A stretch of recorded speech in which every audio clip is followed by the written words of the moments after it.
If your Amana dryer isn't heating, there are several potential reasons for this issue.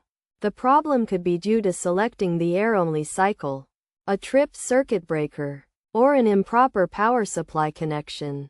To fix the issue, start by selecting the correct cycle. Ensure that the chosen drying cycle is set to include heat, as air-only or fluffy cycles do not provide heat.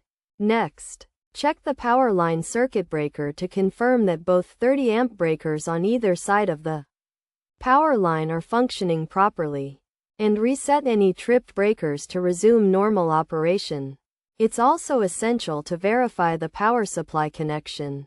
Confirm that the dryer's power plug is securely connected to the power outlet, and ensure the supply voltage is 240 volts.